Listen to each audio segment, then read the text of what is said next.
कल हम लोग पढ़ रहे थे नॉर्मलता। नॉर्मलता की परिभाषा टोटल हमने बता दिया, और नॉर्मलता में निकाला क्या जाता लल्ला? तुल्यांकी भार। उसके बारे में भी हमने पूरा बता दिया कि तुल्यांकी भार कैसे कैलकुलेट करेंगे। बिना तुल्यांकी भार निकालना सीखे हुए तुम नॉर्मलता की गणना नहीं कर सकते, क्योंकि तुल्यांकी भार नहीं देगा। तो तुल्यांकी भार जिस किसी ने कल का नहीं सीखा, नहीं समझा है, आज वीडियो अपलोड हो जाएगी, उसको जाकर पहले सीख लेना कि नॉर्मलता में तुल्यांकी भार कैसे कैलकुलेट करते हैं। 5-6 तरीके से हमने बताया था, विधियां हैं अलग अलग, अम्ल के लिए अलग है, क्षार के लिए अलग है, लवण के लिए अलग है, और तत्व के लिए अलग है, आयन के लिए अलग तरीके से तुल्यांकी भार कैलकुलेट किया जाता है। ठीक है, तो अब आज क्वेश्चन चलेगा, थोड़ा क्वेश्चन समझते हैं, आसान से लेकर हार्ड की तरफ बढ़ते हैं। ठीक है ना, तो एक छोटा सा क्वेश्चन लिखो, लिखा जाए सोडियम हाइड्रोक्साइड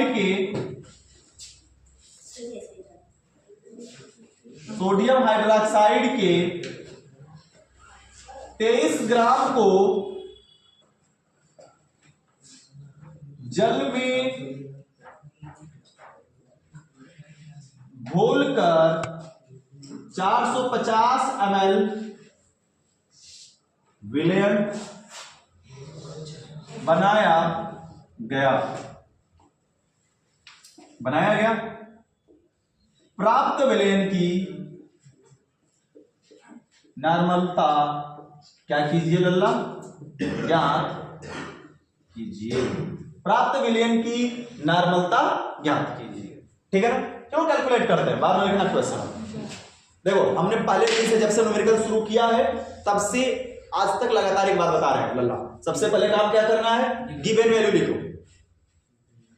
तुम्हें लग रहा है बिल्कुल सब कुछ आसान है, फिर भी लिखो, क्योंकि जितना आसान दिखता है केमिस्ट्री के न्यूमेरिकल्स उतने कठिन हो जाते हैं। इसलिए प्रैक्टिस में रहेगा, अब प्रैक्टिस में रहेगा तो फिर वही काम होता रहेगा। तो हैबिट में डालना है, हल कर रहे हैं, और क्या दिया हुआ है लल्ला? यहां पर दिया है सबसे पहले सोडियम हाइड्रोक्साइड की मात्रा दे दी गई है। तो सोडियम हाइड्रोक्साइड का फार्मूला तुम्हें पता होना चाहिए, सभी का फार्मूला याद होना चाहिए। धीरे धीरे फार्मूला याद करना तैयार कर दो। NaOH की मात्रा कितनी दी गई है बच्चा? 23 ग्राम। जल में घोला जा रहा है और विलयन बनाया जा रहा है, तो विलयन का आयतन यानी कि मात्रा लिख दे। विलयन का आयतन भी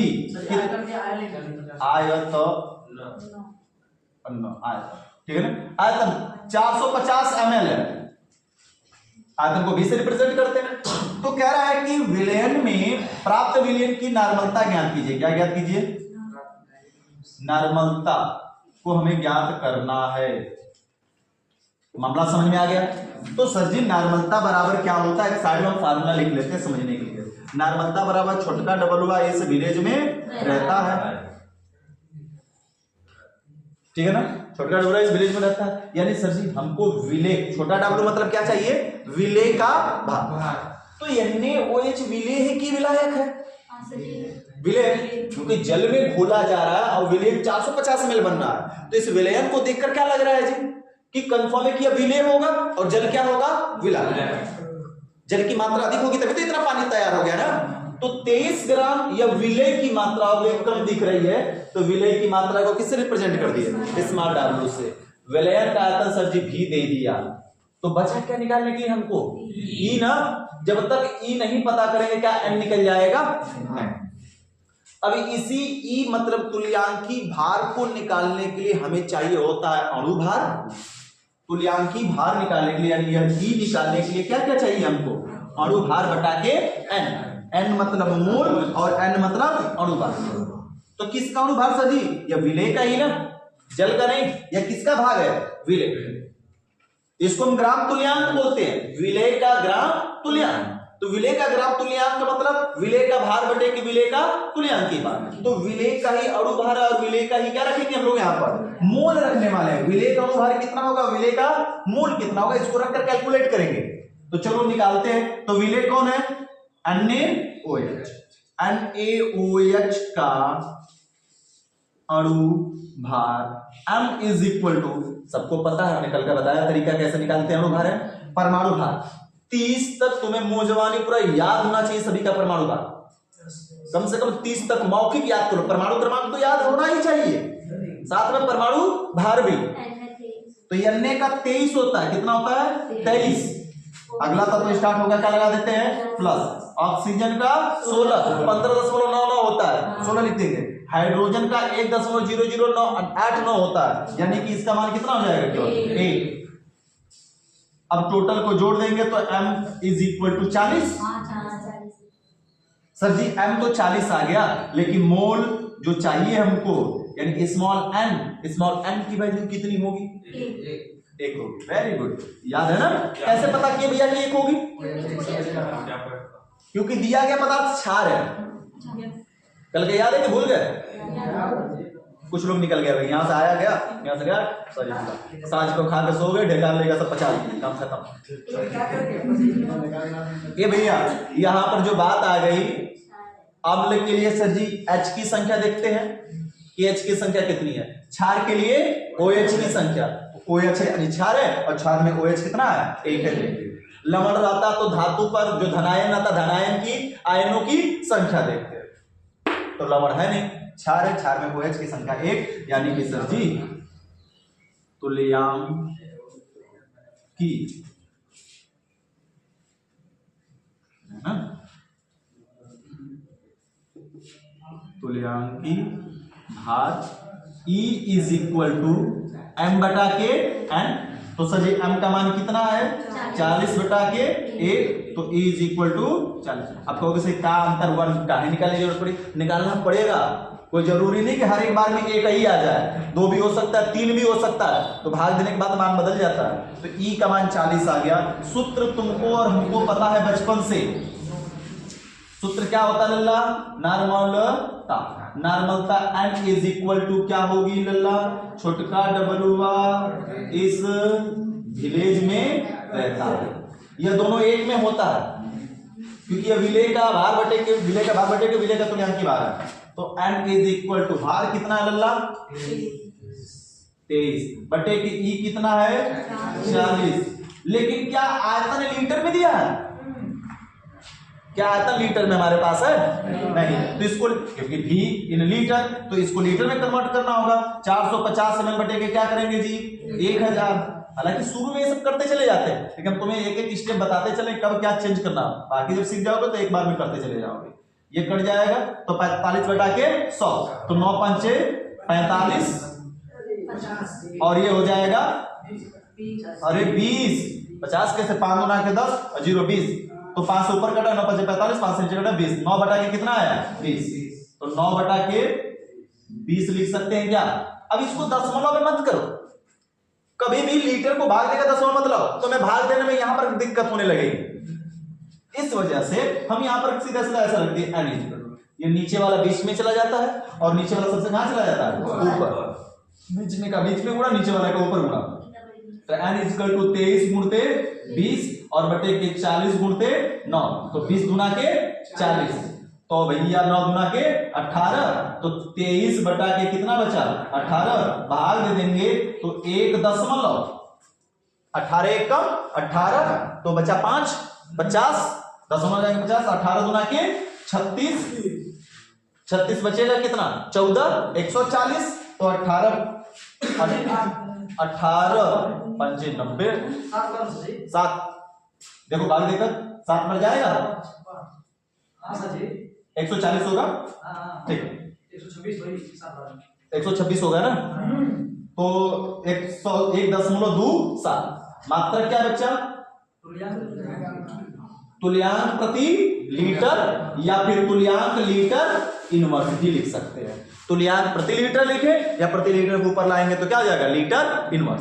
और ऐसे ना लिखने का अगर तुम्हारी मर्जी कर रही हो तो इसको इस तरीके से भी लिखा जाता है। इसको कैसे? नॉर्मलता। नॉर्मलता = 1.27 कैपिटल N। हिंदी में नॉर्मलता बराबर 1.27 कैपिटल N भी लिख सकते हैं हम लोग। मामला समझ में आया? ये पूरा कठिन है क्या देखने में? उतारो फिर एक और देते हैं ऐसे। चलो अब सभी मैच कराओ ऊपर।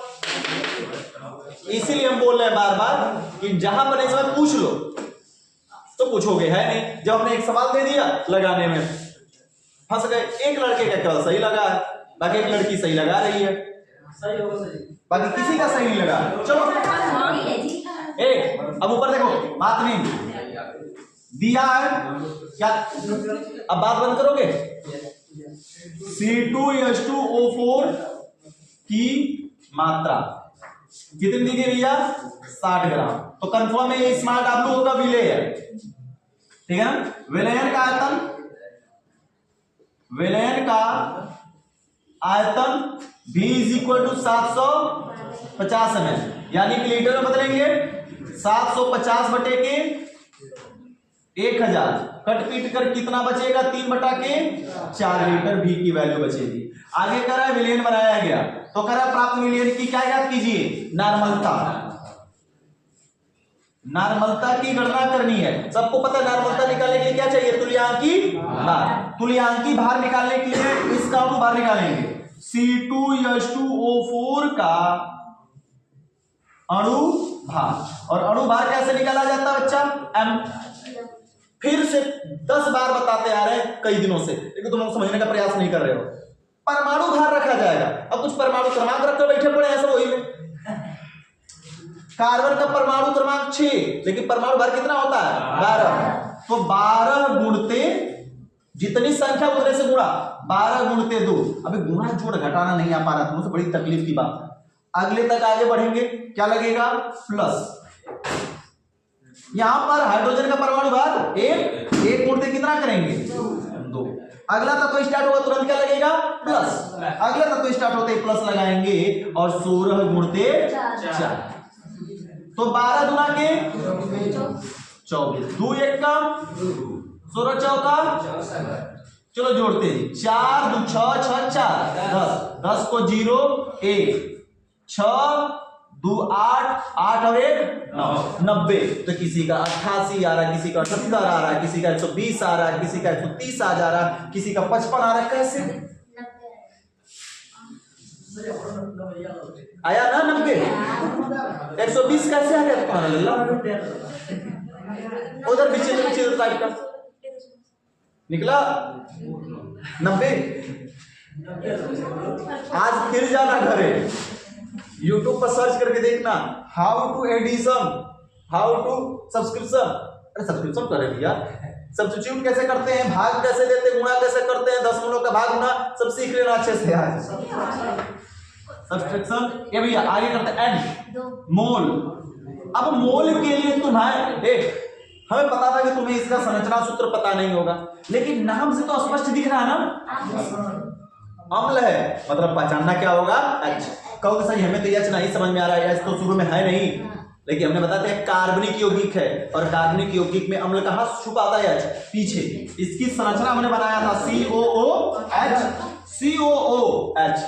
देखो एसिटिक एसिड में COH आया था कि नहीं आया था कल वाले में, हमने बताया एक H और एक H। कितना H की संख्या एसिड की, 2। तो 2 H यहां से ये रिमूव करेगा, यानी कि N की वैल्यू कितनी हो गई, 2। तो E is equal to M बटा के N, तो 90 बटा के 2। इसलिए हमने संरचना बना दिया था तुम्हारे लिए कि संरचना में एसिड देखो, कार्बनिक अम्ल का जो कार्बनिक अम्ल है, कार्बनिक अम्लों में जो COOH होता है उसका H पीछे छुपा होता, आगे नहीं लगा हुआ मिलेगा। तो 1 और 1 कितना दिख रहा है, 2। तो H की संख्या 2 हो गई सर जी, तो भाग देंगे कितना हो जाएगा कटकर 45। तो E इज इक्वल टू 45। जब E का मान आ गया तो सबको पता है जी कि सर जी N सूत्र होता है नॉर्मलता बराबर W बटा के E बटा के V इन लीटर।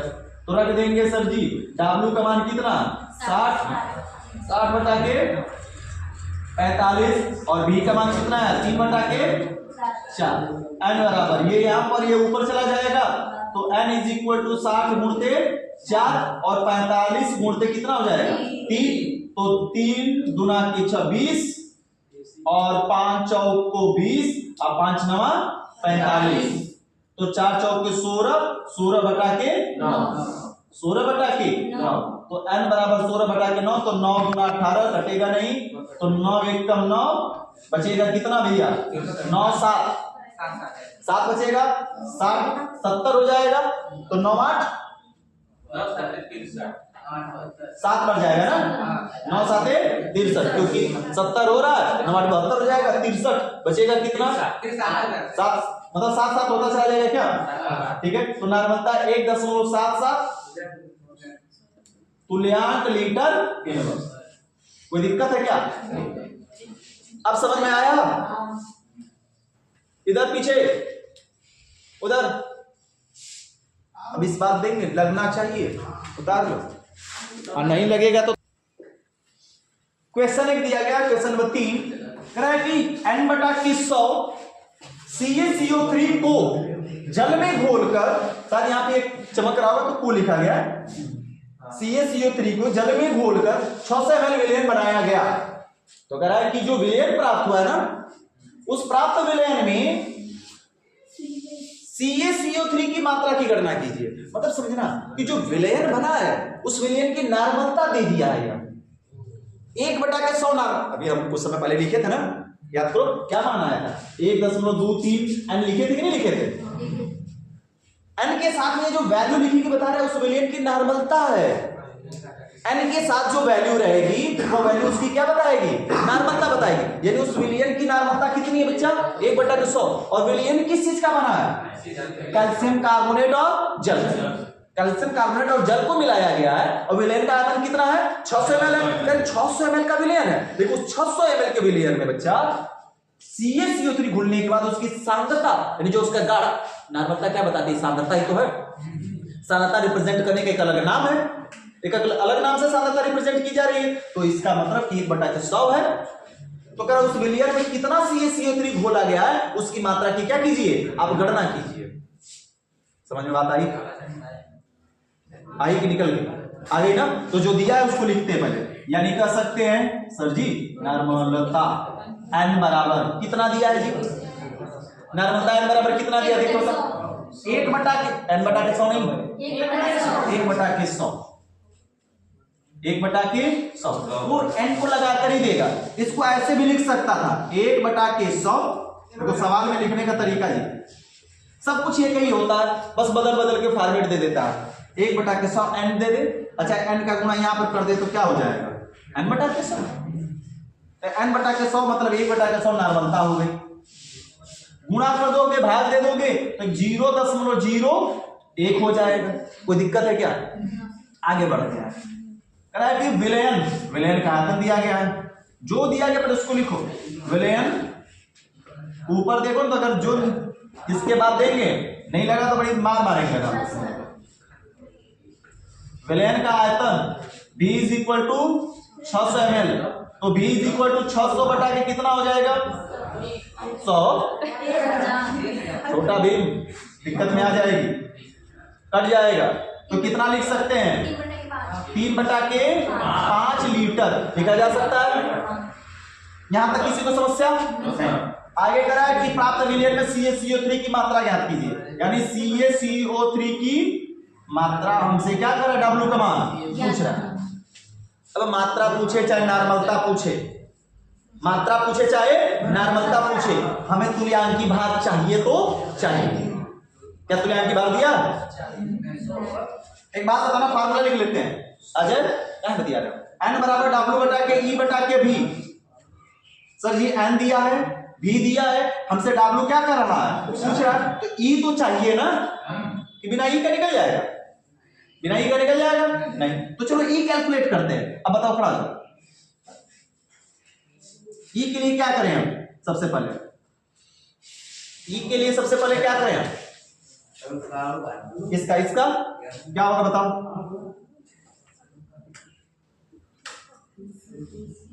E का भाई क्या होगा बताओ, कोई नहीं आ रहा है। इसका अणुभार नहीं निकाल पा रहे। कैल्शियम का परमाणु भार कितना,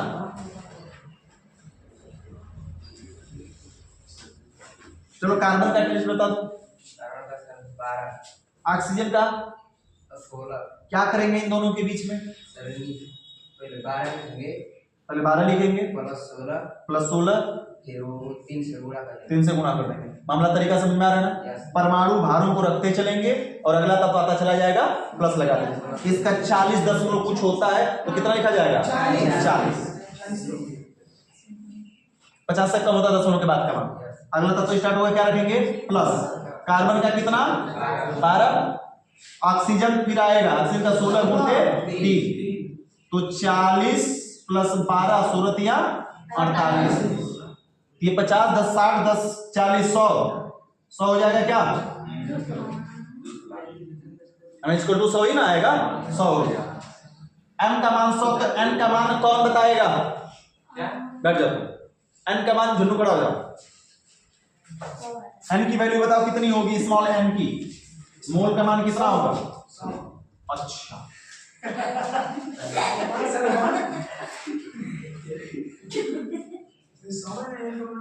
n का मान 100 जी सर,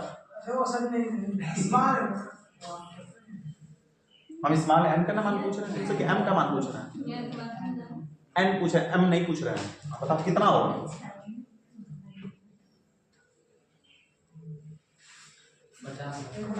अरे दीवार कहाँ, अपना दिल से नहीं लड़े, तुम लोग पकड़ के सिर लड़ाएंगे उसमें करा, एन का मान 50 बता रहा, कल आया था ना, कल आया था जब गधा, तो दिमाग कहाँ रखा था, यही तकलीफ के लिए बोल रहे हैं कि 11 पढ़ना कितना जरूरी था, मन से।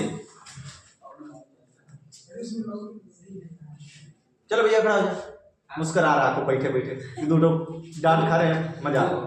एन का मान 2 का, कैसे, कैल्शियम की संख्या 2 है, कर दो, हाँ धनायन है, ठीक है, आगे बता तो सही पा रहे हो, लेकिन तुम बता नहीं पा रहे हो मान, अरे सर जी ये अम्ल ना है, इधर क्या यह अम्ल है, क्या यह क्षार है, तो लवण है, और लवण है, इसका मतलब कि जो है पहला वाला होगा, इस पर जितना धनायन होगा वही धन की संख्या, इस पहले वाले के ऊपर जितनी धन की जो संख्या होगी वही उसका क्या होगा भैया, n की वैल्यू होगी, तो धन की संख्या इसके ऊपर कितनी आएगी, पड़ोसी बताएगा ना, CO3 पर हमेशा कितना माइनस देखे होगे, 2 माइनस, याद करो कार्बोनेट पर हमेशा कितना माइनस होता है, ये बातें याद रखनी होगी, कार्बोनेट पर हमेशा कितना माइनस आयन होता है जी, छोटा भीम, कार्बोनेट पर हमेशा कितना माइनस होता है 2, जब 2 माइनस सर जी तो इस पर कितना प्लस आएगा, 2 प्लस, ठीक है ना, इस मेटल है, ये इकलौता मेटल है, इसका इलेक्ट्रॉनिक विन्यास से भी तुम याद रख सकते हो, अगर ये कोई समूह होता जैसे NH4 होता तो नहीं याद कर पाते, या मेटल है याद कर सकते हो कि सर 2, 8, 8, 2, y को उसमें 2 आएगा, 2 इलेक्ट्रॉन त्यागेगा तो प्लस 2 आयन देगा, तो इस कैल्शियम पर प्लस 2 आयन आएगा, तो n की वैल्यू कितनी 2, तो E इज इक्वल टू, कल हमने बताया था ना कि लवण के लिए n किससे निकालते हैं भैया, जो धातु होता है, जो धनायन होता है उसकी आयनों की कुल संख्या, आयन की कुल संख्या उसके मोल के क्या हो जाती है, बराबर हो जाती है, तो इसमें आयन कैल्शियम पर जब इसको तोड़ेंगे हम लोग, चलो साइड में तोड़ के दिखा देते हैं, CaCO3 का जब हम घटन कराएंगे तो Ca प्लस CO3 में टूटेगा, CO3 पर जब देखो गांव गिराव में क्या होता है, अक्सर किसी से अगर कुछ शादी विवाह की जब बात चली होती है तो क्या करता आदमी, भैया बताओ, अगर पड़ोसी से पूछता भैया बताओ फलाना आदमी कैसन है, क्या करेगा, ठीक ठाक है ना, परिवार ले बीएफ करता ना है, तो इसके बारे में कौन बताएगा, इसका पड़ोसी यानी दयाद, इसीलिए कहते हैं कि अपने दयाद से बच कर रहो, तुमसे पूछे जब तुम्हारी बात आएगी तो उसी से पूछा जाएगा तो कटुआ लगेगा, तो यह CO3 बता रहा है क्या, हमारे ऊपर 2 माइनस है, इसके ऊपर कितना होगा भैया 2 प्लस, यानी धनायन की संख्या कितनी है 2 प्लस, तो n की वैल्यू कितनी 2, तो m बटा के n यानी सर जी 100 बटा के 2 कटकर कितना बचेगा 50, E की वैल्यू कितनी आ गई लल्ला 50, अब फटाफट बताओ सूत्र, हमको पता तुमको पता लेकिन बोर्ड को नहीं ना पता है, बोर्ड को लिखना पड़ेगा, n is equal to W बटा के E बटा के V, सबका मान रखो, n की value sir ji 0.008 multiply by W का मान तो निकालना है, W तो हमसे पूछ रहा है, E का मान कितना है 50, अब V का मान कितना है 3 बटा के 5, कुछ महाजन क्या करेंगे, सुनो बैठ जाओ, तुम लोग बैठ जाओ, खड़े खड़े पैर दर्द करने लगा ना, कुछ क्या करेंगे, इसका डायरेक्ट हेजे गुणा कर देंगे, इसको लाएंगे हेजे गुणा सीधा कर देंगे 3/5, इसको उठाकर यहाँ पर ऐसे, अरे वैसे मत करो उतना शॉर्टकट, इसको यहाँ पर ले जाओ ना 1.01। जब गुणा गणित नहीं आती उतना शॉर्टकट तो विस्तार से करो, W गुणते 5 अब बटे के 50 गुणते 3। तब भैया सबके पता है कि इसका मान यहाँ पर जाएगा, फिर ये गुणा करेंगे ये यहाँ पर और इसका यहाँ, ऐसे होगा ना। तो ये क्या हो जाएगा जरा बता दो, 1.01 गुणते 50 गुणते 3 बराबर W गुणते 5। एक का गुणा करेंगे 10 का 10 रह जाएगा। अब 5 को इधर भेज सकते हैं कि नहीं भेज सकते, 5 को इधर भेज सकते हैं तो लिख सकते हैं क्या, W बराबर 0.01 गुणते 50 गुणते 3/5 तो 5 कहाँ 50 और 10 दिया 30 और सीधा सीधा समझो इसमें 10 का गुणा कर देंगे 0.1 और 0.1 में 3 से गुणा कर देंगे तो W बराबर 0.3 ग्राम, यानी कि CaCO3 की कितनी मात्रा प्रयुक्त होगी 0.3 ग्राम को जब जल में घोलकर 600 ml बनाया गया है तो उसकी नार्मलता कितनी है 1/100। मामला समझ में आ गया, कोई तकलीफ है? एकदम सारा कुछ देखो, कुछ नहीं करना है, फार्मूला तैयार रखो, क्या दिया उसको लिख लो, पूछ क्या रहा सब कुछ अपने आप पता चल जाएगा। सर जी जो और भागते हैं तुलिया की बारी है तब को निकालना जो भी एक डायरेक्ट नहीं ये बराबर 50 लिख सकते हैं ना, ये बराबर 50 याद रहेगा तुमको, याद है सर, याद है उमरा डायरेक्ट 50 से ना है मतलब अरे अणुभार नहीं याद कर पा रहा है सभी का, इस सभी यौगिकों का तुल्यांक की बात बैठ के याद करेगा, याद है मतलब सर जी ये मतलब डायरेक्ट बराबर से मतलब निकाल। क्वेश्चन दिया गया, हल करते हैं। चौथा क्वेश्चन है, n की वैल्यू दे दी गई है सभी नॉर्मलता, n बराबर 13 कितना है 5 1। अजय अंकित बातें नहीं, विलयन का आयतन V का मान कितना दिया 250 लीटर बदलेंगे 1/4। किसी को दिक्कत है, डायरेक्ट कर सकते हैं ना। करा कि अमोनियम हाइड्रोक्साइड की मात्रा NH4OH की W यानी कि मात्रा क्या कीजिए ज्ञान कीजिए। हमें पता तुम्हें पता है कि सर जी N = W बटा के E बटा के V होता है, यानी W निकालने के लिए N चाहिए दिया है, V चाहिए दिया है, E नहीं दिया तो E को कैलकुलेट करेंगे। E किससे निकलेगा, इस दिए गए विलायक से, NH4OH का। और देखो तुम कलम फास्ट चलाओ, अब वो धीरे धीमे धीमे वाला खेल खत्म उसका 12 में हो, इतने धीमे धीमे लिखोगे तो पेपर में छूटने लगेगा सब, स्पीड रफ्तार पकड़ो है। N की वैल्यू कितनी होती है 14, परमाणु भर 14, हाइड्रोजन का परमाणु भर 1 गुणते 4 तो 4 लिख सकते हैं, ऑक्सीजन का 16 और हाइड्रोजन का 1 तो यह M = 18। देखो ये 18 1 19 19 6 25 और 25 10 35। N वैल्यू 4 है सर जी, OH का मान कितना हुआ 1 तो E = देखो W बटा के N, सही है ना। कौन लिखा था W बटा के, नहीं कोई लिखा था किसी सब्जेक्ट में W बटा के N लिखा था, तुम्हारा था शायद। अच्छा W बटा के N, ये W बटा के N नहीं होगा लल्ला, M बटा के N होगा। M का मान कितना 35 बटा के 1, ठीक है 35 बटा के 1 तो E = 35। गलती हो रही कोई दिक्कत नहीं, सीखने का प्रयास नहीं तुम लोग कर रहे हो ना, गलत लगाओ सही है कोई दिक्कत नहीं है, लेकिन सीखो अगले बार। कितना आसान है, एक हम बता के दे रहे हैं उसी पर लगाने के लिए, फिर भी दिक्कत आ रही है। 13.5 चलो गुणा भाग सिखाते हैं। W का मान कितना है भैया पूछ रहा है, E का मान 35, V का मान 1/4 ये यहाँ पर ये ऊपर, तो क्या लिख सकते हैं सर जी 13.5 = 4 गुणते W बटे के 35। अब इसका इसमें करा रहे हैं यार, हम देखो इसका इसमें गुणा कर रहे हैं, दशमलव भूल जाओ, तरीका कुछ आज सिखा देते हैं, तरीका कुछ सीख लो और दशमलव बाकी भूल जाओ। ए भैया ऊपर देखा जाए, दशमलव हम छोड़ दिए, 135 मानना है। 135 का गुणा इसको यहां भेजेंगे, लिखेगा ना 35 बराबर 4 गुणते W लिखेंगे। तो इसको हम 135 गुणते 35 मानना है। तो 5 5 25, 5 हाथ में लगा 2, 5 से 15, 15 2 कितना जोड़ेंगे 7, कितना बचा 1, 5 1 5, 5 1 जो हासिल बची है 5 1 कितना होगा 6। अपन लोग कैसे सिखाएंगे तब ना। 3 5 15 5 हासिल 1, 3 3 9 1 10 हासिल 1, 3 1 3 1 4। तो 5 आई कितना हो जाएगा 7 5 12 को 2 1 6 1 7 और 4 1 4। तो कुछ लोग इसको टोटल लिख दिए ऐसे ही 47 25 और 25 अब बराबर 4 गुणते W लिख कर छोड़ दिए। और कुछ तो इतना लिख दिए, कुछ तो और उपद्रव कर दिए इसमें भैया 0 लगा कर लिख दिए। और दशमलव लगेगा, जो दशमलव खत्म नहीं होगा। और दशमलव कहां से लगाया जाता है, जितना अंक हो उस टोटल को गिन लो कितना अंक दशमलव आ रहा है, एक अंक बाद है ना। अब मान लेते हैं बात एक समझो और समझो, अगर यहां पर ना 35.12 रहता, ये भी रहता, सपोज दैट मैं बता रहा है, तो टोटल दशमलव के अंक कितने हो रहे हैं 1 2 3। तो 3 अंक बाद पीछे से गिन कर लगाते।